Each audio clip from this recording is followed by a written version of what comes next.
नमस्कार। आकाशवाणी जयपुर अजमेर से प्रस्तुत है प्रादेशिक समाचार।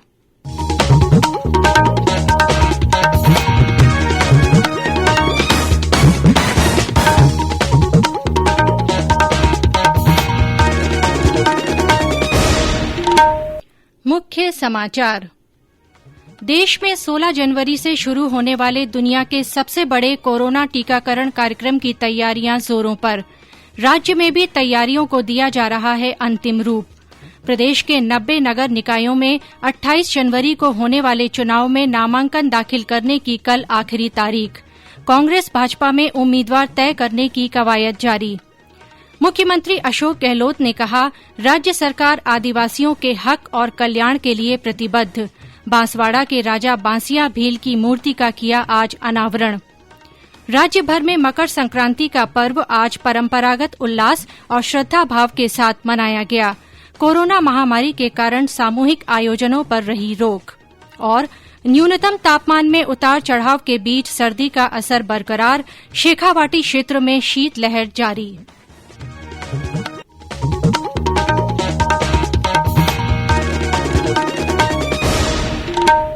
समाचारों के साथ मैं आरती नागर। कोविड-19 महामारी के खिलाफ देश एकजुट होकर लड़ रहा है। आप भी हमारे साथ सुरक्षा और बचाव के 3 आसान एहतियाती उपायों का संकल्प लें। मास्क पहनें, 2 गज की दूरी है जरूरी, सुरक्षित दूरी बनाए रखें, हाथ और मुंह साफ रखें। और अब समाचार विस्तार से। देश में शनिवार 16 जनवरी से शुरू होने वाले दुनिया के सबसे बड़े कोरोना टीकाकरण कार्यक्रम की तैयारियां जोरों पर हैं। देश भर में अनेक विमानों से कोविड वैक्सीन को हवाई अड्डों पर पहुंचाया जा रहा है, जहां से वैक्सीन को शहरों और कस्बों में उचित तापमान पर भेजा जा रहा है। राज्य में भी कोरोना टीकाकरण को लेकर पूरी तैयारी कर ली गई है। जयपुर और उदयपुर में बनाए गए भंडार गृहों से विभिन्न जिलों में वैक्सीन को भेजा जा रहा है। प्रदेश में फिलहाल 161 केंद्रों पर टीकाकरण किया जाएगा। कोविड टीकाकरण हफ्ते में 4 दिन होगा। शुरुआती दौर में प्रथम पंक्ति के कोरोना योद्धाओं और स्वास्थ्य कर्मियों को ये टीका लगाया जाएगा। हमारे उदयपुर संवाददाता ने बताया कि वहां कोरोना टीके के सुरक्षित भंडारण के बाद उसे विभिन्न जिलों में सावधानी के साथ पहुंचाया जा रहा है। शनिवार को शुरू होने वाले व्यापक स्तर पर इस अभियान की तैयारियां की गई है। उदयपुर संभाग के सभी चिकित्सा कर्मियों को 16 जनवरी को पहले चरण में टीके लगाए जाएंगे। इसके लिए मुंबई से विशेष वायुयान के माध्यम से 1.5 लाख डोज विशेष सुरक्षा में कल उदयपुर पहुंचे हैं। ये वैक्सीनेशन डिब्बे सीधे इंसुलेटेड वैन के माध्यम से पुलिस सुरक्षा घेरे में बड़ी स्थित वैक्सीनेशन स्टोर ले जाकर सुरक्षित रखे गए हैं, जहाँ से इन्हें टीकाकरण अभियान के सेंटरों पर बड़े एहतियात के साथ पहुँचाए जाएंगे। कुल 27 वैक्सीनेशन सेंटर बनाए गए हैं, जिसमें 36,500 लोगों को पहले चरण में टीके लगाए जाएंगे। वहीं कोविन ऐप पर 36,804 लोगों ने अब तक पंजीकरण कराया है। हरीश पालीवाल, आकाशवाणी समाचार, उदयपुर। इस बीच स्वास्थ्य मंत्रालय ने कहा है कि राष्ट्रपति कार्यालय के परामर्श से पोलियो टीकाकरण दिवस अर्थात पोलियो रविवार अब 31 जनवरी को आयोजित होगा। राष्ट्रपति रामनाथ कोविंद एक दिन पहले 30 जनवरी को पोलियो राष्ट्रीय टीकाकरण दिवस का शुभारंभ करेंगे। देश भर में अब तक 1,01,46,000 से अधिक लोग कोरोना संक्रमण से ठीक हो चुके हैं। इससे कोविड-19 से स्वस्थ होने की दर 96.52% हो गई है। पिछले 24 घंटों में संक्रमण के 16,946 नए मामले सामने आए हैं, जबकि इसी अवधि के दौरान 17,500 से अधिक लोग ठीक भी हुए हैं। राज्य में भी कोरोना के दैनिक मामलों में गिरावट का दौर बना हुआ है। पिछले कुछ दिनों से पॉजिटिव मरीजों की संख्या रोजाना 500 से कम दर्ज की जा रही है।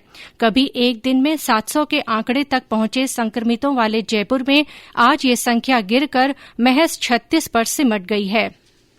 स्वास्थ्य और परिवार कल्याण मंत्रालय ने कोविड-19 टीकाकरण से जुड़े कुछ महत्वपूर्ण तथ्य जारी किए हैं। मंत्रालय ने कहा है कि ये टीके वैज्ञानिक परीक्षण और नियामक मानदंडों से गुजरने के बाद ही उपलब्ध कराए गए हैं। अभियान से जुड़े आवश्यक पहलुओं के बारे में बात करते हुए नई दिल्ली के सफदरजंग अस्पताल की डॉ रूपाली मलिक ने कोविड वैक्सीन से संबंधित कई महत्वपूर्ण प्रश्नों के उत्तर दिए। उन्होंने इसकी खुराक और उसे लेने के अंतराल के बारे में बताया। अभी जो भी वैक्सीन अवेलेबल हैं उनकी सभी की 2 डोजेज हैं। 2 डोज जो कि हमें 4 से 6 हफ्ते के अंतराल पे लेनी होंगी। अभी जो डिसाइड किया गया है वो मोस्टली वैक्सीन के लिए 4 वीक्स है, यानी कि 28 दिन। तो जो भी हम वैक्सीन लेंगे वो 2 डोजेज में लेंगे, इंट्रामस्कुलर लेंगे और 4 हफ्ते के अंतराल पे लेंगे। जो सेकेंड डोज ऑफ वैक्सीन है उसके लगभग 2 हफ्ते के बाद हम उम्मीद कर सकते हैं कि एंटीबॉडीज प्रोड्यूस होंगी और हमें कोविड-19 इन्फेक्शन से प्रोटेक्शन मिलेगी। आकाशवाणी के श्रोताओं तक कोरोना वैक्सीन से जुड़ी जानकारी पहुंचाने के उद्देश्य से समाचार विभाग द्वारा बुलेटिन में चलाई जा रही महत्वपूर्ण सवाल जवाब श्रृंखला में आज का प्रश्न है, वैक्सीनेशन की नियत तारीख के बारे में लाभार्थी को जानकारी कैसे मिलेगी? इसका उत्तर है, ऑनलाइन पंजीकरण के बाद लाभार्थी को वैक्सीनेशन की नियत तिथि, स्थान और समय के बारे में उनके मोबाइल नंबर पर SMS प्राप्त होगा। वैक्सीन की सभी खुराक देने के बाद एक QR कोड आधारित प्रमाण पत्र भी उनके नंबर पर भेजा जाएगा। केंद्र सरकार की ओर से कोरोना के विरुद्ध जन जागरूकता आंदोलन चलाया जा रहा है। इसी के तहत आकाशवाणी जयपुर के समाचार बुलेटिनों में प्रसारित की जा रही विशेष श्रृंखला जनता का संदेश जनता के नाम में सुनिए बीकानेर के एक श्रोता का संदेश। नमस्कार, मैं भूपेंद्र प्रकाश चाड़ा, जिला बीकानेर, राजस्थान। दोस्तों, कोरोना वैक्सीन आ चुकी है और हमारे लिए युद्ध स्तर पर कार्य करने वाले सर्वप्रथम अग्रिम पंक्ति के कोरोना वॉरियर्स को यह टीका सर्वप्रथम लगेगा। तत्पश्चात हम सभी को यह टीका लगेगा। इसका अर्थ यह है, अभी भी हमें कोरोना से लड़ाई करनी है तो समय समय पर हाथ धोते रहें, 2 गज की दूरी रखें और मास्क सदैव मुंह पर रखें। कोरोना हारेगा, देश जीतेगा। जय हिंद। हमारे अन्य श्रोता भी कोरोना जन जागरूकता आंदोलन से जुड़ सकते हैं। इसके लिए आपको अपना संदेश रिकॉर्ड कर या टाइप कर हमारे व्हाट्सएप नंबर 9414052368 पर भेजना है। चयनित संदेशों को आगामी बुलेटिनों में शामिल किया जाएगा। ये समाचार आकाशवाणी जयपुर अजमेर से प्रसारित किए जा रहे हैं। समाचार अभी और भी हैं, लेकिन पहले ये संदेश। चलो मिलकर एक शुरुआत करें, चलो एक फैसला आज करें, मास्क नहीं तो टोकेंगे, कोरोना को रोकेंगे। चलो एक इरादा करते हैं, चलो कुछ वादा करते हैं, मास्क नहीं तो टोकेंगे, कोरोना को रोकेंगे। समाचारों में आपका फिर से स्वागत है। प्रदेश के 90 नगर निकायों में चुनाव के लिए नामांकन दाखिल करने की कल आखिरी तारीख है। दोपहर 3 बजे तक नामजदगी के पर्चे प्रस्तुत किए जा सकेंगे। अजमेर नगर निगम सहित 20 जिलों में 9 नगर परिषद और 80 नगर पालिकाओं में इस महीने की 28 तारीख को वोट डाले जाएंगे। मतगणना 31 जनवरी को होगी। इस बीच दोनों प्रमुख दलों कांग्रेस और भाजपा में प्रत्याशी चयन को लेकर कवायद अंतिम दौर में है। सत्तारूढ़ दल कांग्रेस के पर्यवेक्षकों ने पार्टी प्रदेशाध्यक्ष को रिपोर्ट सौंप दी है। फीडबैक के आधार पर 3-3 उम्मीदवारों का पैनल तैयार किया गया है। दूसरी ओर भारतीय जनता पार्टी में भी प्रत्याशी चयन को लेकर मंथन पूरा हो चुका है। मुख्यमंत्री अशोक गहलोत ने कहा है कि राज्य सरकार आदिवासियों के हक और कल्याण के लिए प्रतिबद्ध है। आज बांसवाड़ा के राजा बांसिया भील की मूर्ति के वर्चुअल अनावरण कार्यक्रम में मुख्यमंत्री ने कहा कि उनकी सरकार प्रदेश के आदिवासी बाहुल्य क्षेत्र के विकास के लिए लगातार काम कर रही है और चल रही परियोजनाओं का काम जल्द पूरा किया जाएगा। इस मूर्ति के माध्यम से आने वाले वक्त में जो हमारे नौजवान पीढ़ी के लोग हैं वो प्रेरणा लेंगे। इस अंचल का जो गौरवशाली इतिहास है, त्याग बलिदान कुर्बानी में पीछे नहीं रहा इस देश के अंदर। ये पूरा आदिवासी अंचल, इस अंचल के अंदर संपर्क करके जो जो योजनाएं आपने बनाई है, तो सब मिलकर के कैसे हम इस आदिवासी क्षेत्र में आदिवासियों में जागृति पैदा कर सके, उनके माध्यम से एक नया संदेश दे सके। जो काम हाथ में लिया गया है उनको पूरा करने के हमेशा प्रयास किए जाएंगे। राज्य में एवियन इन्फ्लुएंजा यानी बर्ड फ्लू से अब तक मुर्गियों के मरने की पुष्टि नहीं हुई है। पक्षियों की इस बीमारी से 25 दिसंबर से आज तक 4,671 मृत्यु हुई है। पशुपालन विभाग ने कहा है कि 16 जिले बर्ड फ्लू से प्रभावित हैं। अब तक 27 जिलों से 266 सैंपल जांच के लिए भोपाल भेजे गए, जिनमें से 16 जिले के 62 नमूने पॉजिटिव मिले हैं। इस बीच केंद्र सरकार ने बर्ड फ्लू प्रभावित राज्यों को असरदार कार्य योजना बनाने की सलाह दी है। सरकार द्वारा जारी एडवाइजरी में मुर्गी फार्मों पर विशेष सावधानी बरतने को कहा गया है।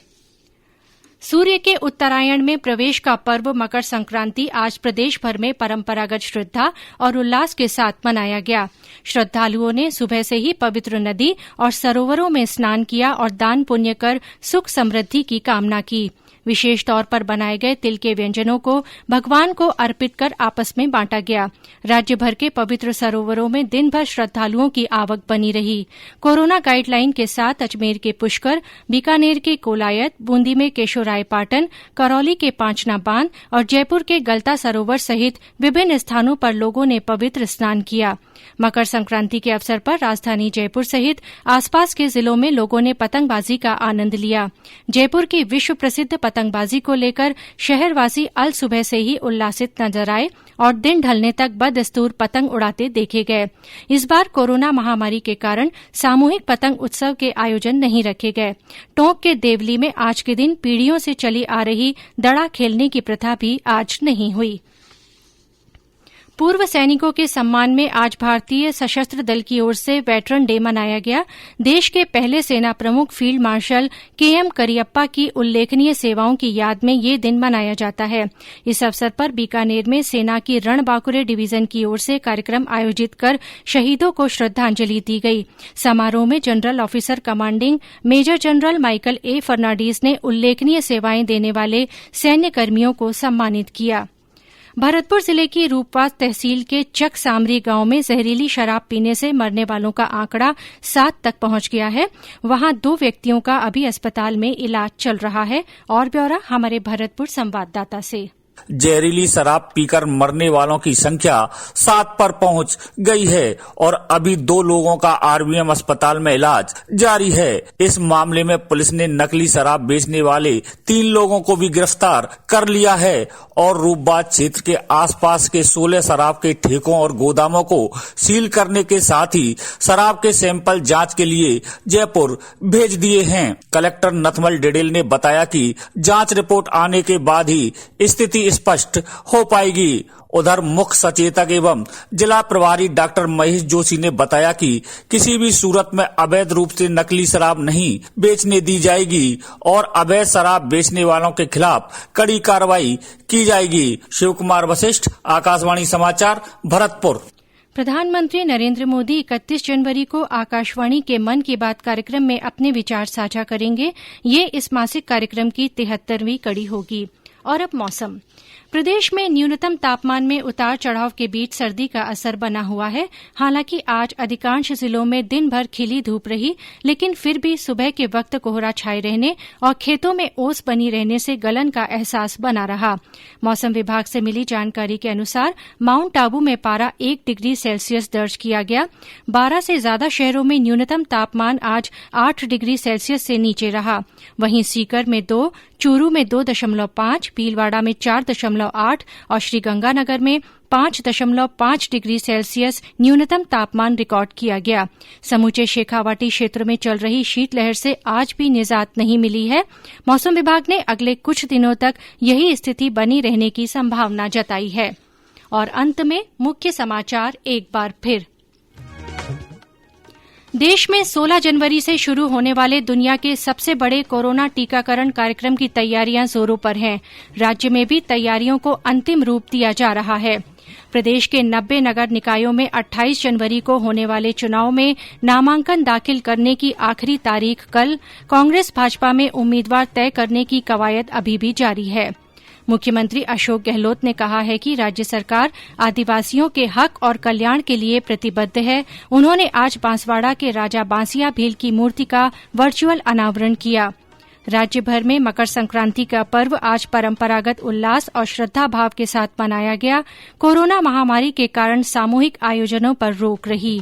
और न्यूनतम तापमान में उतार चढ़ाव के बीच सर्दी का असर बरकरार है। शेखावाटी क्षेत्र में शीतलहर जारी है। इसी के साथ प्रादेशिक समाचार बुलेटिन समाप्त हुआ। नमस्कार।